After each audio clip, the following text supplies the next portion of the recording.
వడ్లకు bonus ఇస్తా అంటాడు. అవును. మళ్ళీ ఇప్పుడు ఓన్లీ సన్నాలకే ఇస్తా అంట. ఆ సన్నాలు 30%, 70% దొడ్డు వడ్లు ఉన్నాయి. అవును.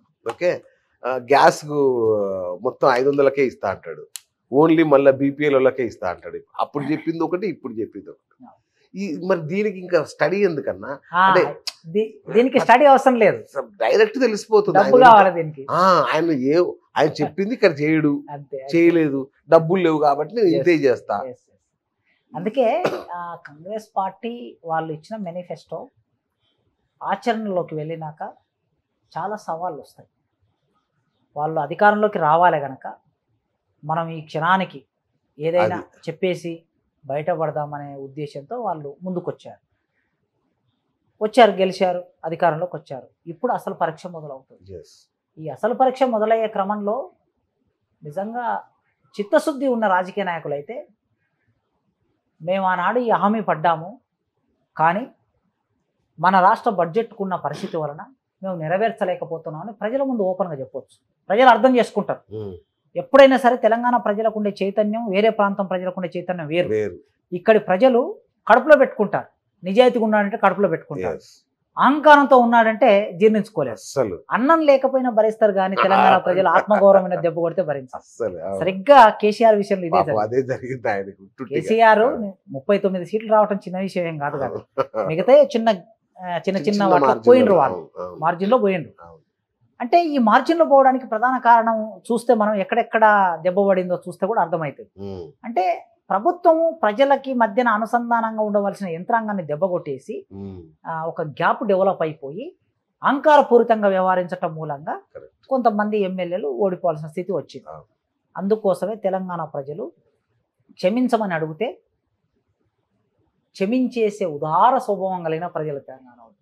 నువ్వు హామీ ఇచ్చావు, నీ దగ్గర డబ్బు లేదు, నేను చేయలేకపోతున్నా, ఆర్థిక పరిస్థితి ఇట్లా ఉన్నది, ఆర్థిక పరిస్థితి అభివృద్ధి అయినప్పుడు నేను మళ్ళీ మీకు చేయగలుగుతా, మీరు అర్థం చేసుకొని నన్ను క్షమించండి అని చెప్పండి. ఒకవేళ చేయలేకపోతే చేస్తామంటే మీరు ఇమీడియట్గా కార్యాచరణ మొదలు పెట్టండి.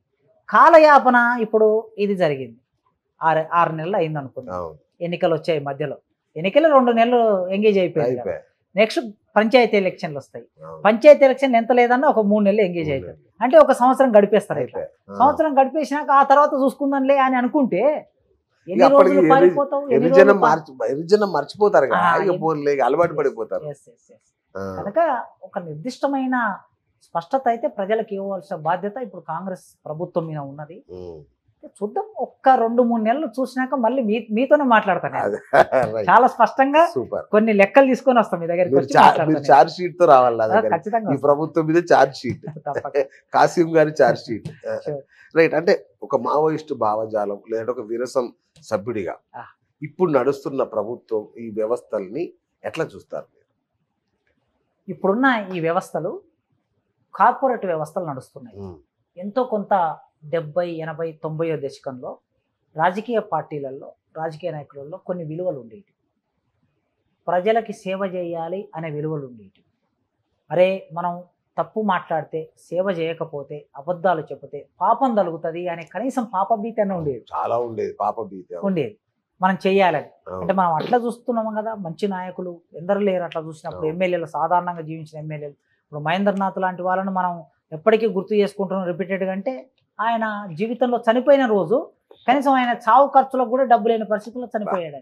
2 సార్లు మినిస్టర్గా పనిచేసినటువంటి వ్యక్తి. సో అట్లాంటి లీడర్లు కొన్ని విలువలతో బతికారు రాజకీయ పార్టీలలో. ఈ రోజు ఉన్న రాజకీయ పార్టీల్లోకి ఎందుకు వస్తున్నారంటే కార్పొరేట్ డబ్బులు బాగా సంపాదించి అధికారాన్ని చెలాయించాలి. కరెక్ట్. నాకు ఒక గన్మెన్లు, 4 గన్మెన్లు ఉండాలి, మినిస్టర్ అయితే ఇంకొక 5 మంది గన్మెన్ ఉండాలి, ముందు ఒక ఎస్కాట్ ఉండాలి, ఒక మంది మార్బలం ఆర్భాటం ప్రదర్శించడానికి రాజకీయాల్లోకి వస్తున్నారు తప్ప సేవ చేయడం కోసం కాదు. నువ్వు 100 కోట్లు పెట్టి ఎమ్మెల్యే గెలిచిన తర్వాత నెక్స్ట్ నీ కార్యక్రమం ఏమిటి? 200 కోట్లు సంపాదించడమే నీ కార్యక్రమం కదా.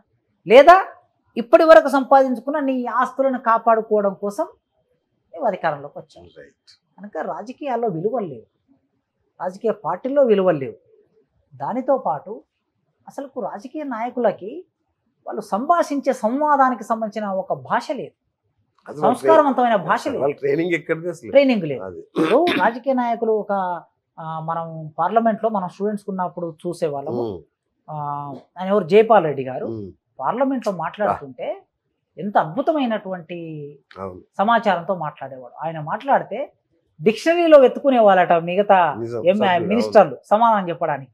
అట్లాంటి లెగసీ ఉన్న లీడర్లు ఉండేవాళ్ళు కదా పార్లమెంట్లో. అసెంబ్లీలో కూడా అట్లున్నారు కదా. మన అసెంబ్లీలో కూడా ఒక తరిమెల్ల నాగిరెడ్డి గారు అసెంబ్లీలో ఇచ్చిన ఉపన్యాసం తర్వాత తాకట్టులో భారతదేశం అని పుస్తకం పాపులర్ బుక్ అయింది. మరి ఏమైపోయాయి ఇవన్నీ కూడా? కనుక వాళ్ళకు జ్ఞానము లేదు, సమాచారము లేదు, చదవరు. కనీసం ఎదుటి ప్రతిపక్ష నాయకుడు అధికార పక్ష నాయకుడు మాట్లాడుకునే భాష కూడా ఎంత అగ్లీగా ఉంటుంది. అసలు మొన్న చూసారు కదా ఒక ఛానల్ ఇంటర్వ్యూలో, నేను మాట్లాడతా కానీ మీరు వేయొద్దు, వేస్తే మిమ్మల్ని జైల్లో వేస్తా అంటాడు మన ముఖ్యమంత్రి గారు.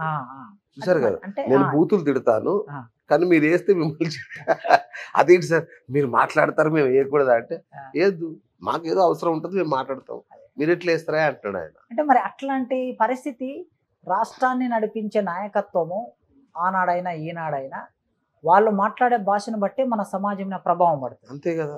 సినిమాల్లో ఎక్కువ బాగా ప్రభావం పడేది సినిమా అనే ఒక మాధ్యమము, రాజకీయ నాయకులు ఒక మాధ్యమం, వీరి ప్రభావం ఎక్కువ ఉంటుంది. కనుక అసలు మన దీన్నే బయటికి ఎట్లా ప్రొజెక్ట్ అవుతుంది, తెలంగాణ భాషగా ప్రొజెక్ట్ చేస్తున్నారు. అంతే కదా. తెలంగాణ భాష ఇట్లా ఉండదు.